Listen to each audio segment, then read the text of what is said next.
नमस्कार।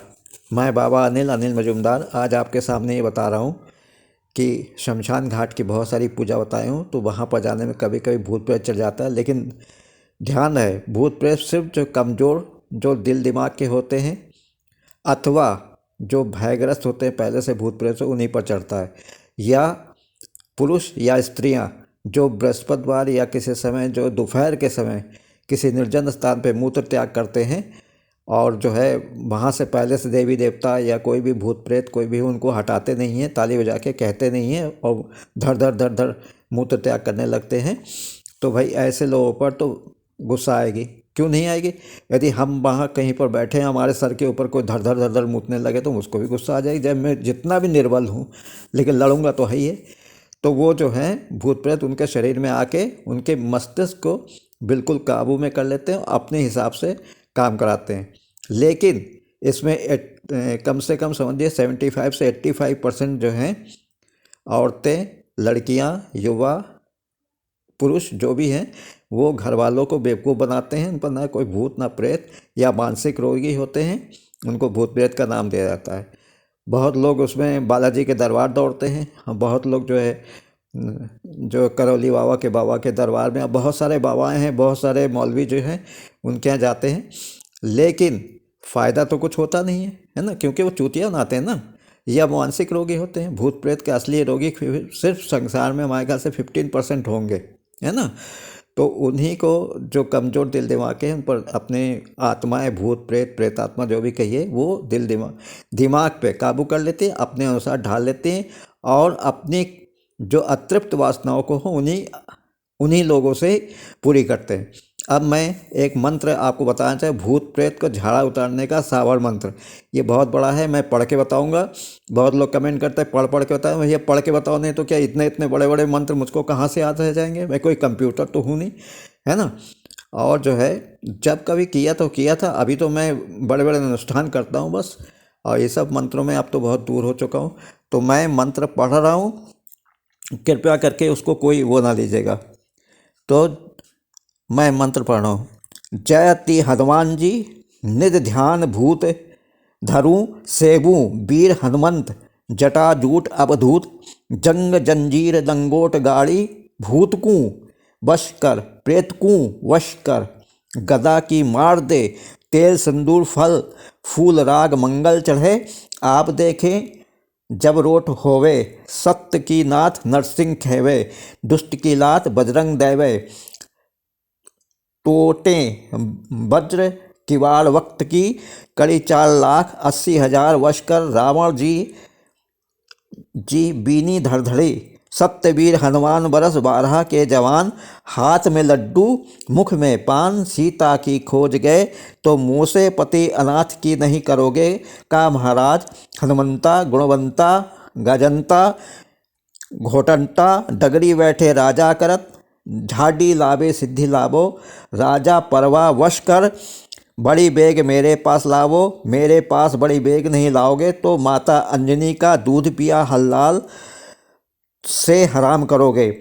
ये पान का बीड़ा तुम्हारी भेंट है, जो वाचा चूके तो माता उमही सूख है। मेरे हंकारे नहीं हकोगे तो माता अंजनी के दुहाई नरसिंह पिता की दुहाई आदि पुरुष की दुहाई सीता की देखूं हनुमंता वीर तेरी शक्ति मेरी भक्ति फुरो मंत्र सुरा वाचा।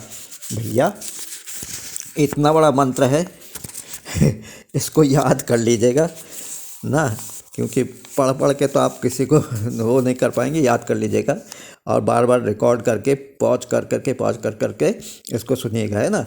और मैं उन सब से विनम्र निवेदन है कि कृपया इस पर कोई कटाक्ष ना करें, क्योंकि मेरी उम्र 65 करीब हो रही, 65 से ऊपर ही है। तो जो है मैं भैया बहुत गरीब आदमी हूँ, मेरे पास कोई ऐसा वो नहीं है, कंप्यूटर नहीं है। जैसे वो जो न्यूज़ पढ़ते हैं टीवी पर, तो वो भी सामने देख देख के पढ़ते हैं, समझे ना। हमारे जो केबीसी में जो क्या कहते हैं वो भी स्क्रीन पर देख के ही पढ़ते हैं, समझे ना।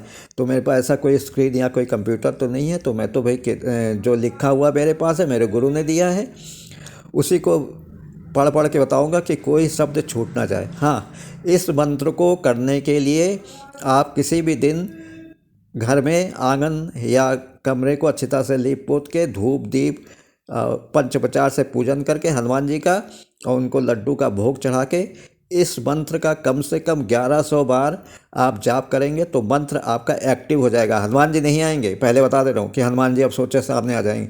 1100 बार जाप करिएगा और कम से कम इसको 7 दिन यदि करिए 1100 बार, तो ये आपका बहुत ही एक्टिव हो जाएगा। और फिर जब कभी भी आपको कोई भी ऐसे भूत प्रेत ग्रस्त रोगी दिखाई पड़े तो एक मोर पंखी लीजिएगा। मोर पंखी जानते हैं ना, जो मोर के जो पर होते हैं बड़े बड़े, बाजार में मिलते हैं ना। किसी को मारिएगा नहीं, किसी मोर को पता चला मार के उसके पंख नोचे दे रहे हैं, बाजार में मिल जाता है। तो उसको आप खरीद के मोर पंखी को, और एक एक बार मोर पंखी पर इस मंत्र को पढ़िएगा और उस पर पूरे पूरे शरीर में झपड़ झपड़ करके लगा दीजिएगा, समझ ना। और इस तरह से जो है आप उसके ऊपर कम से कम 11 या 21 बार करिएगा, तो आप देखिएगा, खुद ही देख लीजिएगा कि इस मंत्र का कितना प्रभाव होता है। ये गोरखनाथ जी का मंत्र होता है, साबर मंत्र है, ये तुरंत प्रभाव देता है ना। तो वो रोगी स्वयं ठीक हो जाएगा। और ऐसे उसको कम से कम 3 दिन बुलाइएगा, 3 दिन, डॉक्टर भी कम से कम 5 दिन दवा देते हैं, तो आप 3 दिन में उसको ठीक कर दीजिएगा। 2 दिन अपने ऑब्जर्वेशन में रखिएगा, फिर उसके बाद उसको कहिएगा सवा सेर रोट का जो है हनुमान जी को भोग चढ़ाए, या 1.25 किलो लड्डू चढ़ाए, और एक खड़ाऊँ, एक रामनामी दुपट्टा, है ना, और कुछ पुष्प लेके बजरंगबली के मंदिर में जाके पुजारी को दे, वो चढ़ा देगा। और जो लड्डू भोग चढ़ाया जाएगा उसमें से जो भी लड्डू बचे वो बालकों में बांट दीजिएगा, बच्चों में, छोटे छोटे बच्चों में बांट दीजिएगा, और अपने घर परिवार को उसका सेवन कराइएगा। जय श्री हनुमान, जय श्री राम, राम राम। ओम श्री हनुमंते नमः, ओम श्री हनुमंते नमः, ओम श्री हनुमंते नमः, है ना। अब मैं आपसे विदा ले रहा हूँ। जय हिंद, जय भारत। और आशा करता हूँ कि बजरंगबली सबकी कामना पूरी करेंगे। ये साबर मंत्र है भैया, 1100 बार 3 दिन तक तो कम से कम करिए, अच्छी तरह से पंचोपचार पूजन करके हनुमान जी का। और फिर जो है जब आपका मंत्र हो जाए तो हनुमान जी को सिंदूर का चोला चढ़ा दीजिएगा, और उनको जो है जो भी प्रसाद आप चढ़ाना चाहें चढ़ा दीजिएगा। और इस तरह से हनुमान जी का आशीर्वाद लेके आप काम करिए।